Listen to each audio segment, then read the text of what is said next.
that was beyond the norm. But what it tells us is that during that time as well, they had societies that were doing things that was unimaginable.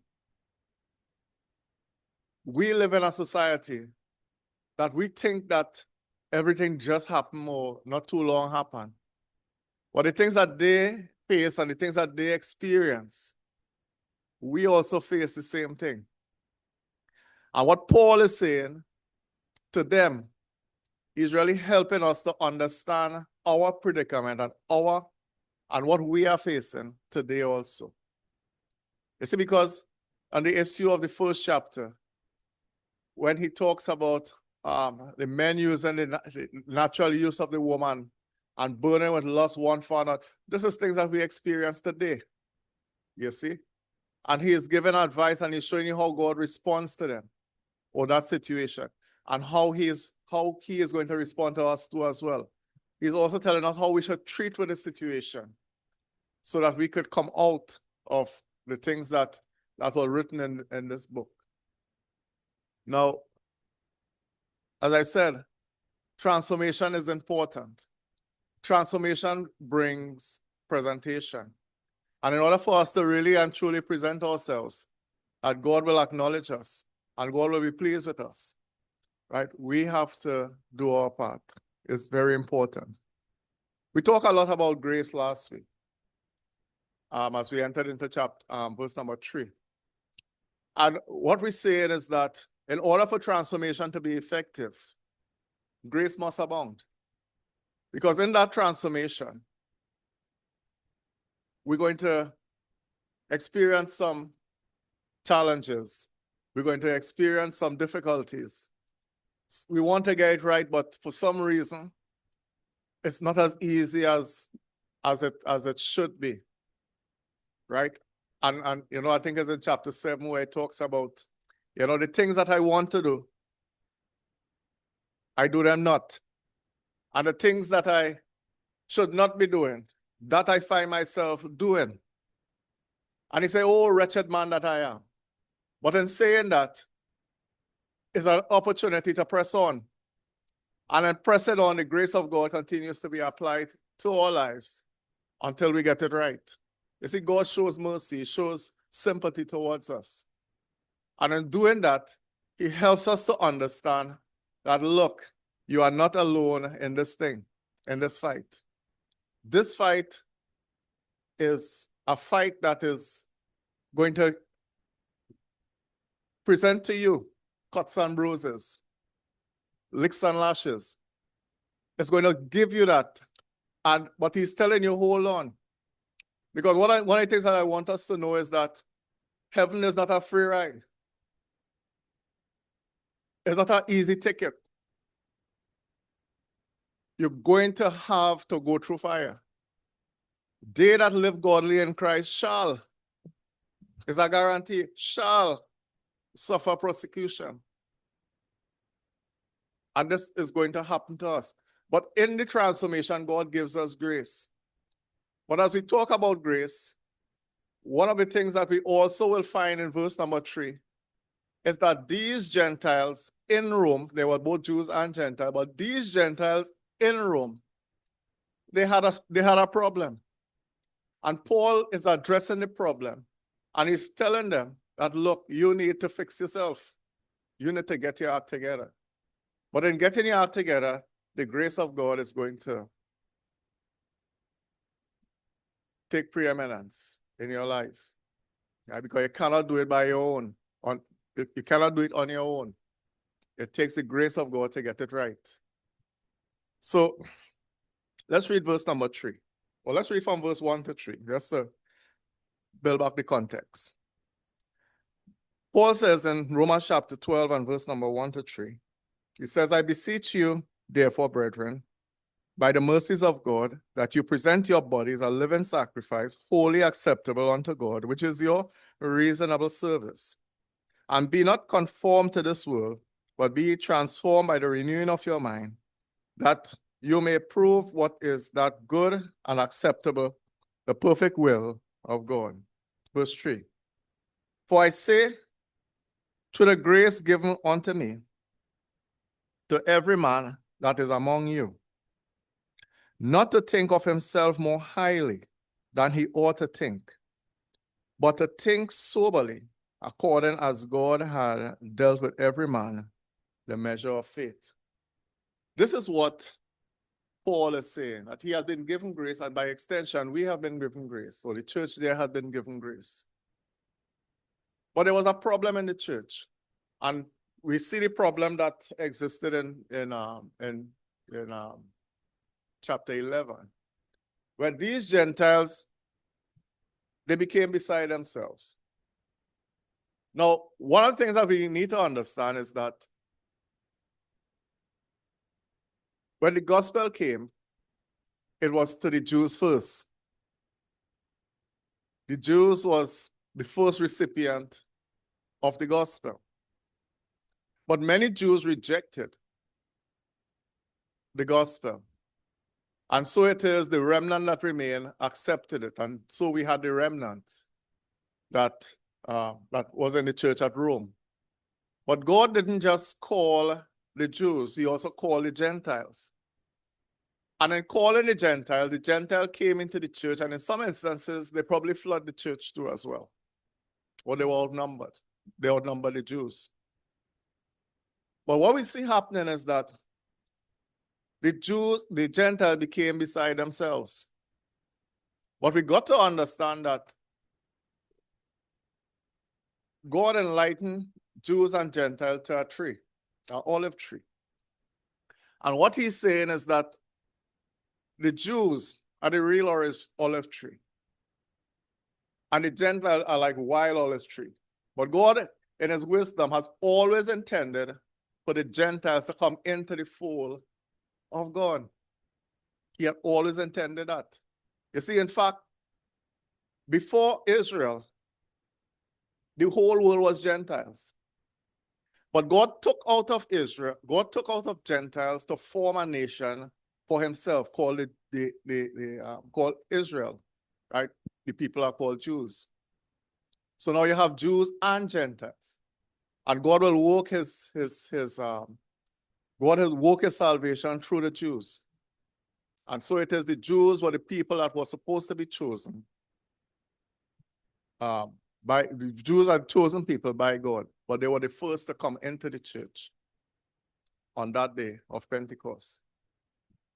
But let me say this. The Gentiles being called had a problem. And one of the problems that they had was that they were high-minded. And Paul had to address, he said, not to think, verse 3, not to think of himself, more highly than he ought to think, but to think soberly according as God had dealt to every man the measure of faith. They were proud people. They felt that, look, we are the foundation. God has chosen us. They felt that we were better than the Jews. Now the whole table flipped.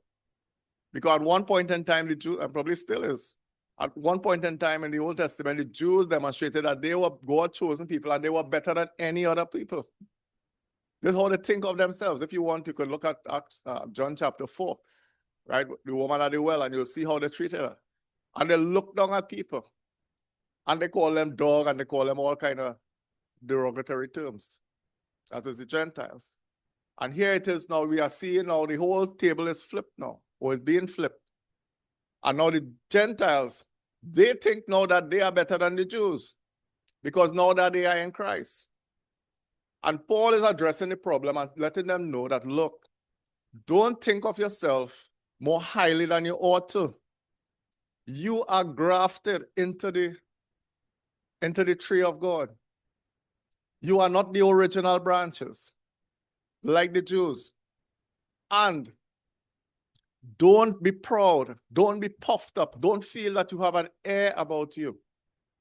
Because one of the things that I want us to understand is that these Gentiles, and in fact the Jews, and we could look at it from our standpoint too as well, what is happening is that the Gentiles, sometimes when one becomes a Christian and we start our journey with Christ or in God, there is always the tendency for the old man to come back in, right?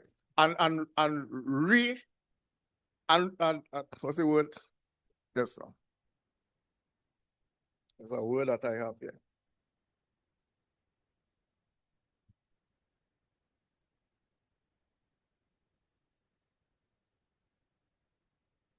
There's a word that I want to use. Right. There's always a tendency for old habits to reemerge. So I become a Christian. I come out from a life of all kinds of sinful activities. And if we are not careful, there are times when we start to begin our journey with Christ, and the thorns and the thistles start to grow with us. There's always that tendency. Sometimes when you are planted, as the Bible talks about the sower, and he went to sow, and some seed fell on good ground, some among thorns, some among. The idea is that sometimes, depending on where we are planted and where we find ourselves after we are planted, or after we become a Christian, there's always a tendency for sin to reemerge in our lives. I'm missing the party. I'm missing the lime with the boys. I'm missing this and I'm missing that. And you sometimes, if you are not spoken to, sometimes there's always the easy tendency to find ourselves going back into the old life. It's very easy to slip back in. And this is why Paul is there addressing the concern. And Paul is letting the church know, especially these Gentiles, that look, you ought not to behave in this manner. Let's look at chapter 11. Same book. And let's look at verse 18.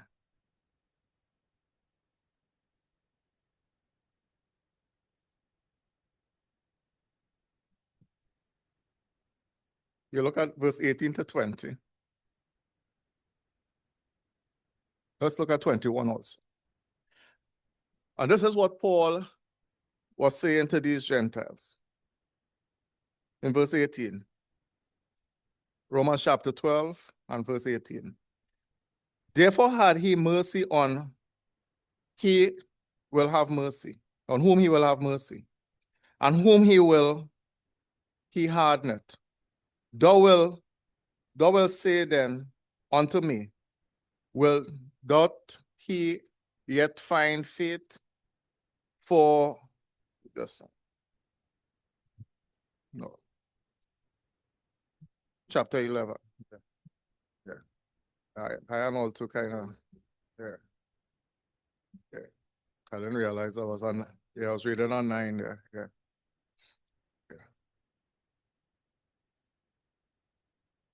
Right. Boasting not against the branches, but if thou boast, thou bearest not the root, but the root thee. Thou wilt say then, the branches were broken off, that I might be grafted in. Well, because of unbelief, they were broken off, and thou standest by faith. Be not high-minded, but fear. Let's stop there for now. So this is the predicament that Paul had to address with these Gentiles.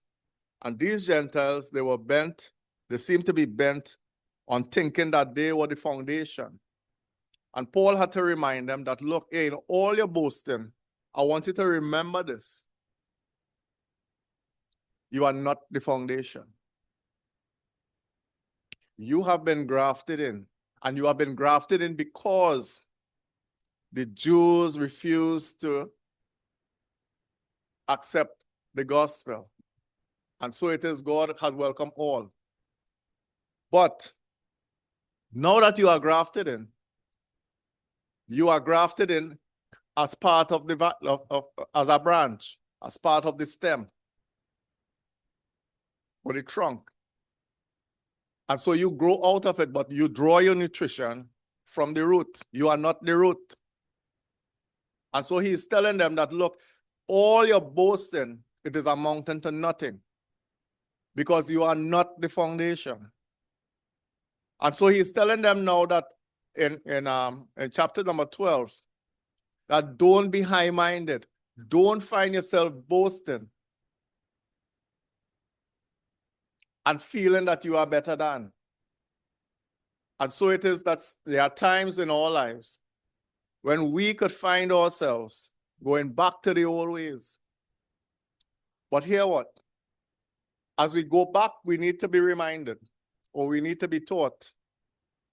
But what happens is that in that process, God extends his grace. God forgives us. God has mercy on us. God works with us until we get it right. And this is the beauty in Christianity, that God works it through on our lives until we get it right. We come to God with a whole host of problems. We have problems from now till down the road. But what God does, as we walk with, as we apply ourselves, he continues to provide grace for us. And that grace continues to help.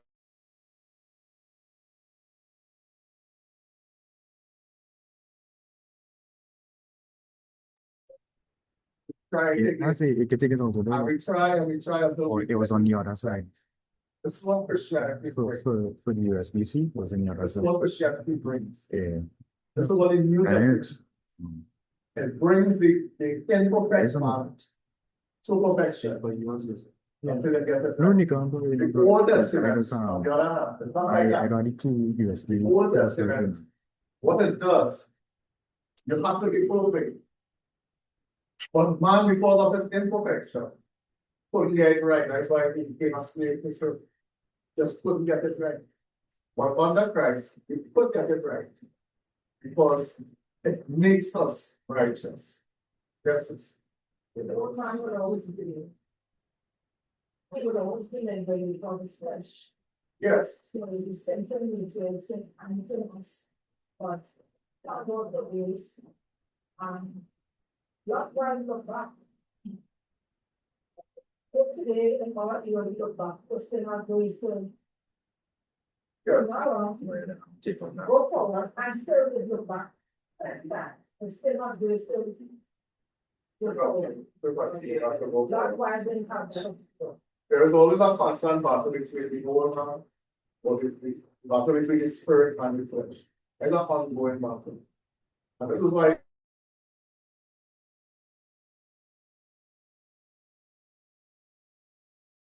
because we will always have that battle going on. The flesh against the spirit. It's an ongoing battle. Right? The question is, am I willing to endure to the end? This is where God places me. Am I willing to endure to the end?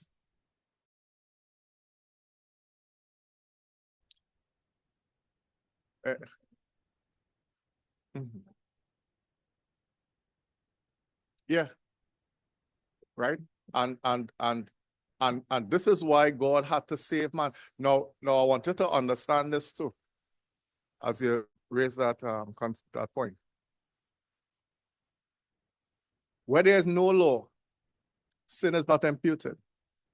It's only when there is law, then you know what is right and wrong. You know what God wants. People did what they want. It was, if you kill somebody, if you rape somebody, there was no real penalty for it. Something was wrong with it, but there's no law to say, well, this is wrong. And this is why Cain could have killed Abel and go his way. And this is why up to chapter 6 in Genesis, so many people were killed, right? They say, when God looked at the heart of man, only sin continually. You see, it was to the point where it started to smell. You see, but after God, after a while, more laws begin to come into play. And so it restricts, right, until the law of Moses came, and then, well, we had guidance.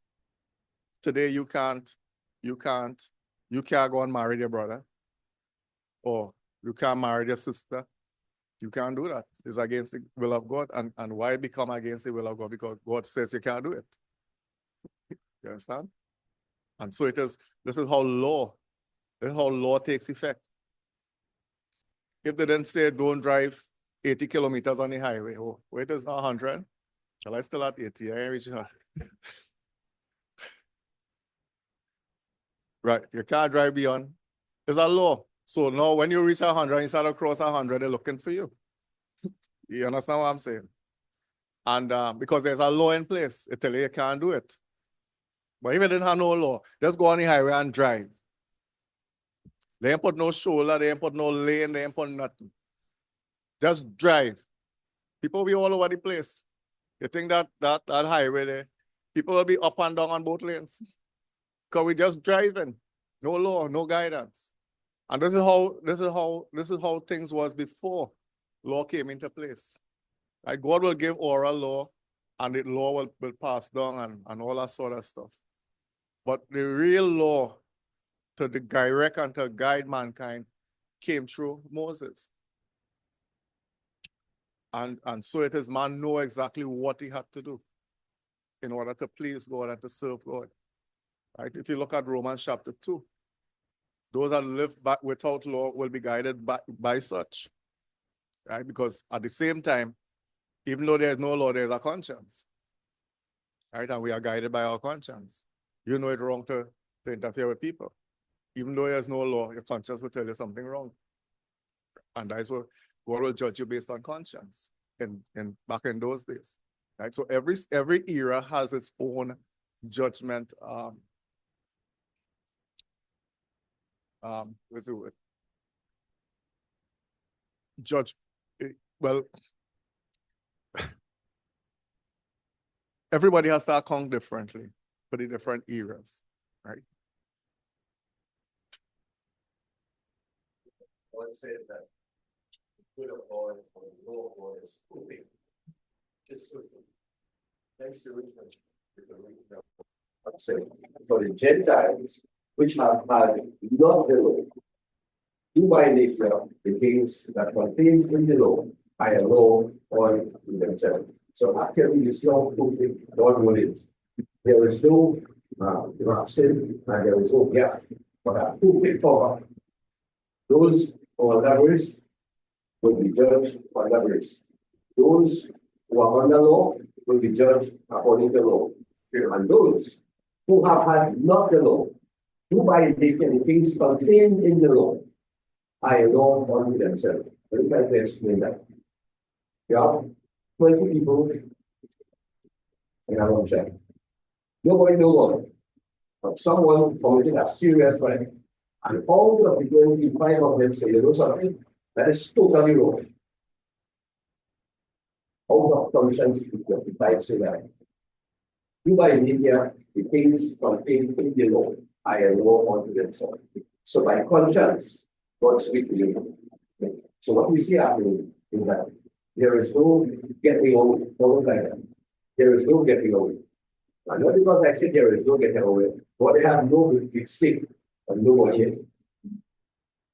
If God has a big stick on somebody yet, then he doesn't go. Just remember that we have users. Yeah. Now it makes man free will. That's right. But even though these Gentiles were boasters, it is not wrong to think highly of yourself in the sense that it's not good to think, it's not wrong to feel good about you as the individual. You make your accomplishment, you feel good about it. But the problem is when we go beyond the point of feeling good. Yeah. You know what? Nobody will go to heaven for their own sin. Okay, that end is story. They don't know. Nobody will go to heaven for their own sin. Just the way the world is. Because Paul had to address a problem similar to what was experienced here in with these Romans. And in 1 Corinthians chapter number 8 and verse number 1, he says that, and as touching things offered unto idols, where we know that we all have knowledge. Knowledge puff up, but charity edifieth. This is sometimes when we feel that we know, we better than, we puffed up, you see, and we could boast. And this is sometimes what knowledge, and a lot of people feel that because they went, they do a degree or they do higher learning, they feel that they sometimes better than, and some people operate in that way. You can't talk to them just so unless you have you have higher learning too. I've met people like that. You can't talk to them. If you're not working in a similar position, if you're not earning a similar salary, you can't talk to me. Who is you?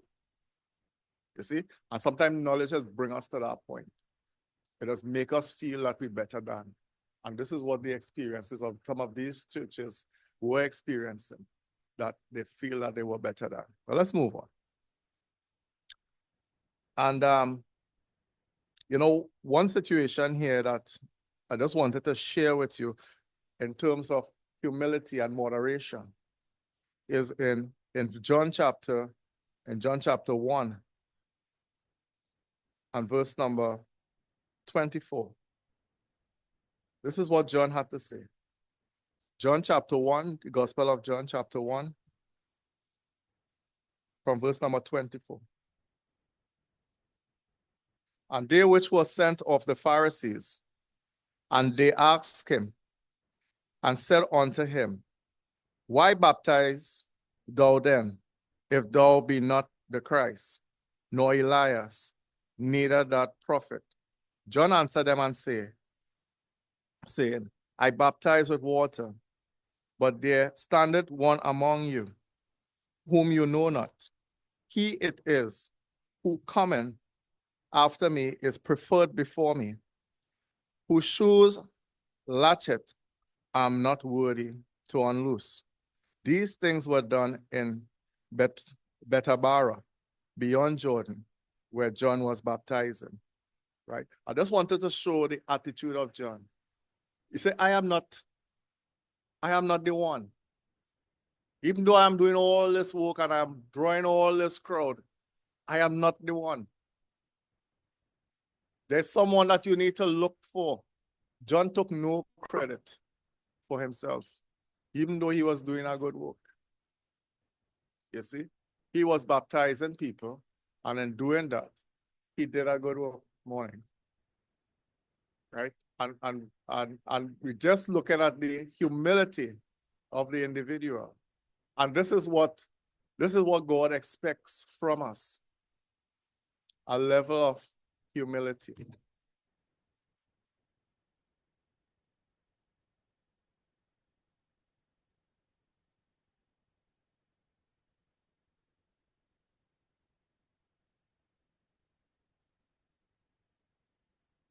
One thing we would recognize is that as we end the verse,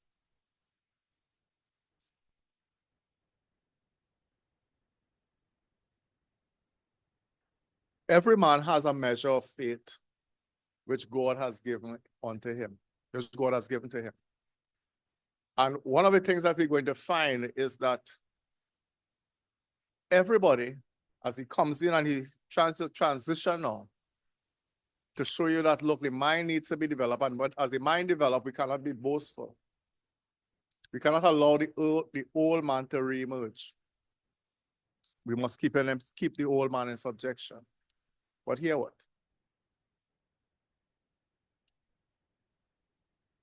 Everybody has an ability. But each ability carries with it a certain amount of grace or a measure of faith. As in this instance here, I say a measure of faith. You are not going to be, you could only acquire this much and this much you could acquire. You reach the top. And now he comes now and he goes into verse number 4 and it started liking now the membership of the church to the human body. And he's showing us now that, look, each part of the body is given a measure of faith. Let me draw this example as we go into verse 4.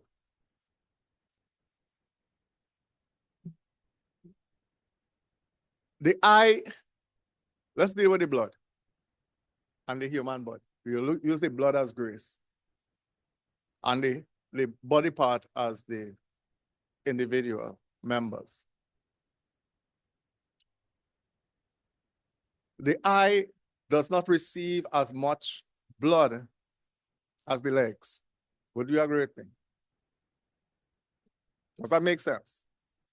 The eyes does not receive as much blood as the legs. The fingers does not receive as much blood as the brain.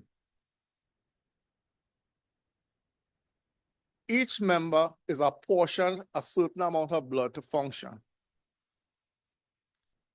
Grace is like that.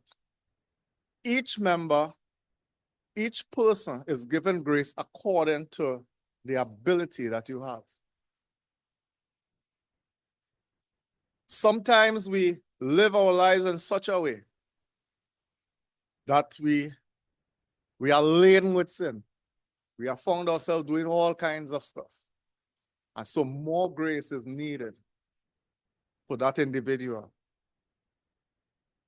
than a person who comes through the church and understands all of that.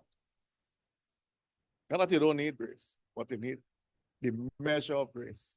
You see, because the kind of things that I do and I have done, I need God's grace to sustain me, to build me. Sometimes when I do wrong, and I do wrong while I am in the church, I need God's grace to continue to keep me up.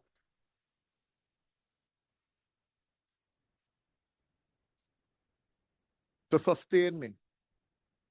And this is what makes the difference. And as he comes in out of verse number 4, let's read verse number 4. For as we have many members in one body, and all members have not the same office, so we being many are one body in Christ, and every one member one of another. What he's telling us here,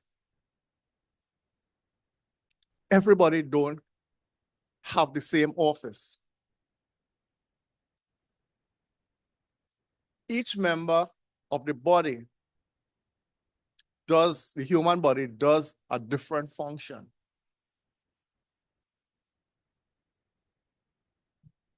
The eyes cannot be the heart. The eyes cannot do what the heart does do. We got to understand that the body is not the eye alone. If I'm 150 pounds, which I am not, my eyes, if I have an eye alone, then I have a 150-pound eye. And all I could do is see. You might have put me on a window stand, and all I could do is watch traffic whole day. Can't do nothing else but see. What God has done, God has given every member different functions. He has given all of us different tasks, different gifts. But what I also want to let you know is that everyone has gifts. Everybody have different gifts, and we'll talk about that when we go down to verse 8. Everyone has different gifts. But your gift, you got to know it. You got to discover it. And one way to do it is by trying different things, and then you know what you're naturally good at and what you gravitate to. Another way to know your gift is when people tell you that, look, hey, boy, you're real good at this, you know. You understand? You real kind, boy. You real benevolent. You're a good planner. You're a good builder. People will tell you. I remember going to school. From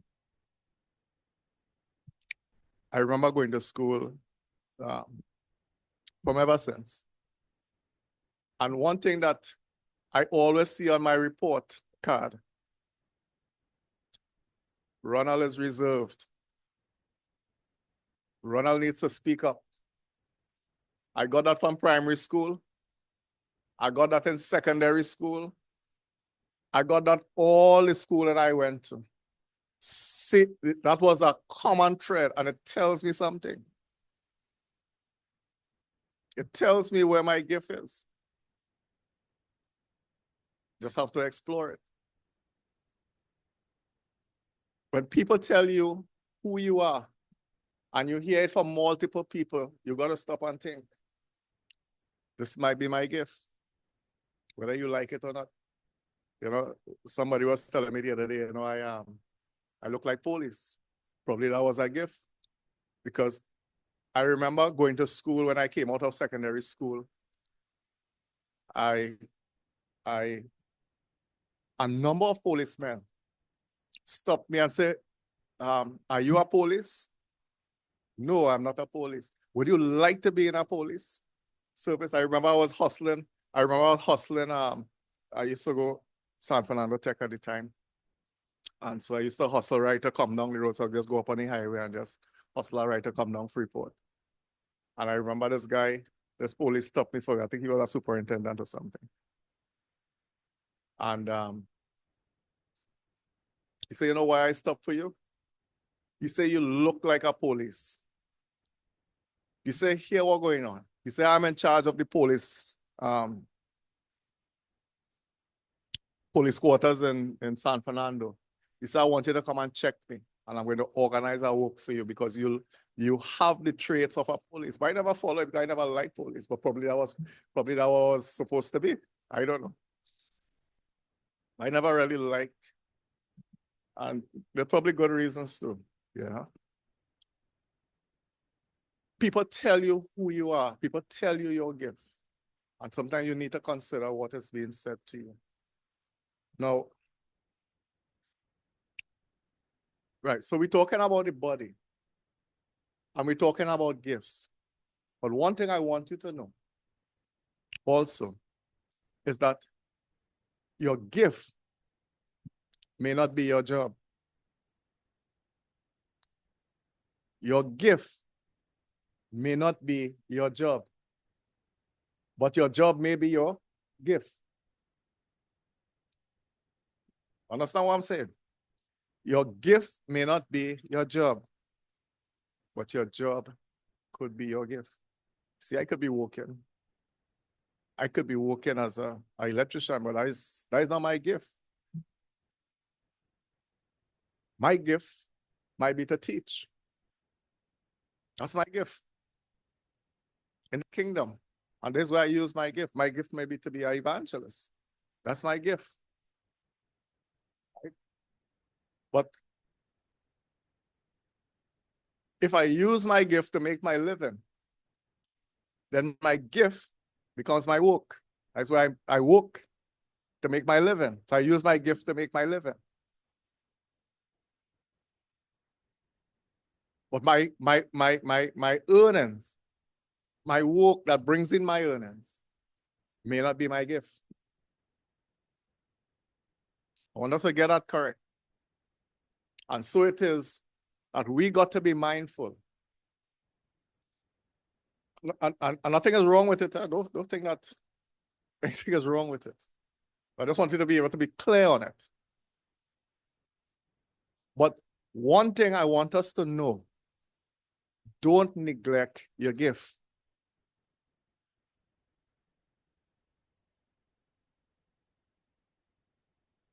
There are some people are good at teaching. You mightn't be a teacher outside here, making your living. Teach your Bible class. Make sure that you equip yourself to teach in the kingdom and wherever else you choose to, because that is your gift. Once we understand this, it becomes a little easier. Some people have the talent. Well, let's jump in a little bit. Some people have the talent or the gift of being hospitable. Not everybody could be hospitable, and I want you to know that it's all right to say no, that you don't want nobody in your house. I want you to know that, because that is not your gift. Because your gift, when you are hospitable, there is a certain way that you operate. You make people feel warm. You make people feel welcome. And you make people feel a way that, look, I don't want to leave. Not everybody could do that. You see? So we got to understand our gifts. Not everybody could show mercy. Meaning sympathy.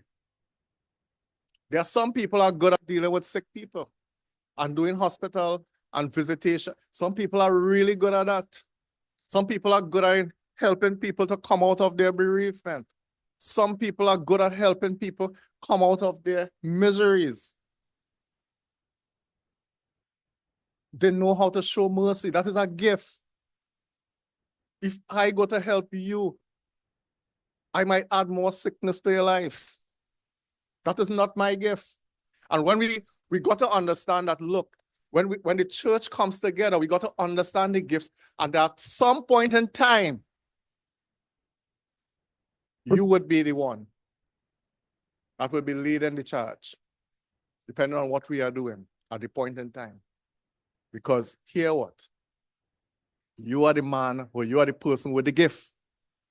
And you have to shine at that point in time, because this is what God has gifted you with. You've got to shine. And then there are other times when you have to take a back seat, because that is not your area. You can't teach. You can't exhort, because that is not your gift. You got to take a back seat. You could support, you could help. But that is not your gift. It's that some people could do. That's some people that's counsel very well. That is their gift. And when people are in distress and what, they have people who will go in the front and lead. It is their gift. You got to understand the gifts. And so as we go into the other verses, next week we'll attempt to do chapter 4, verse 4 to verse 8. Right? So we speed up here. So it looked like I'll just be residing in this chapter throughout the end of my time. Right? So we'll try to speed up so we could I like to flesh things out a bit so that you could get the benefit of the chapter. Right? So any questions as I close? Yes, sis.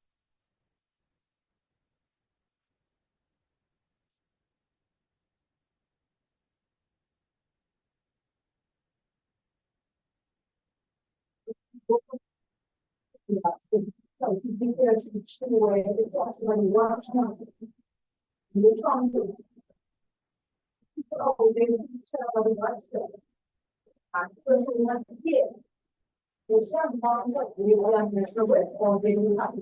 the grace is for, I'm preparing us to learn about the next one. So I'll be talking about some of those points. Right? But just to answer your question. God gave grace to Christians. Right? It's not for everybody. When you come into Christ, you receive a measure, you receive grace abounds in your life. If you continue in sin as a Christian, grace stops. It's like when you read in chapter number 1, they say, no, chapter 1, right? You use it naturally, man using it naturally, something will happen. They never repented. One day they have a reprobate mind. Grace stop. Well, let them go. There's nothing I can do for you again. The man who refused to come into Christ, I can't do anything for you. See? Grace abounds in the Christian. When the Christian makes the effort to live for God. You follow what I'm saying? So as long as when we talk about grace, we are talking about the Christian man generally, right? But it's not always hard and fast, because sometimes outside of Christianity, God allows you to, if you are doing good, there are good people who are outside, and God extends his hand, God allows you to do good. But it doesn't mean that your good works is going to save you, right? There's a difference. But God sometimes allows you to do things because he uses you, right? And as I said, that's a whole topic all by itself, yeah. Right, but just to answer the question, this is what basically it is. I hope we get that right. So any other questions? If no other questions, I'd like to close at this point.